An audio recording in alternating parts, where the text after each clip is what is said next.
The last train arrived at 12:07 a.m., though the schedule said service ended at midnight. Eli stood alone on the platform as the doors opened.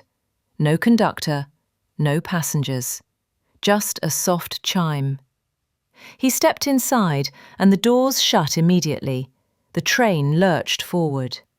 The lights flickered over empty seats, except for one woman at the far end, pale and motionless. Her reflection in the window smiled when she didn't.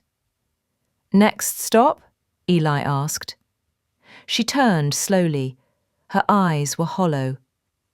"Your stop," she whispered as the intercom crackled. "Final destination." The tunnel disappeared. Outside the windows was only darkness pressing close. The woman drifted toward him, her feet never touching the floor. "You missed it," she said.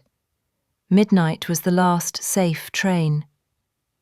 The lights snapped on. Eli was back on the platform, gasping.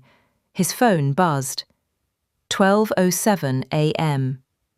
Then he saw the sign. Next arrival, 11:59 p.m. And in the tunnel's reflection, someone was smiling.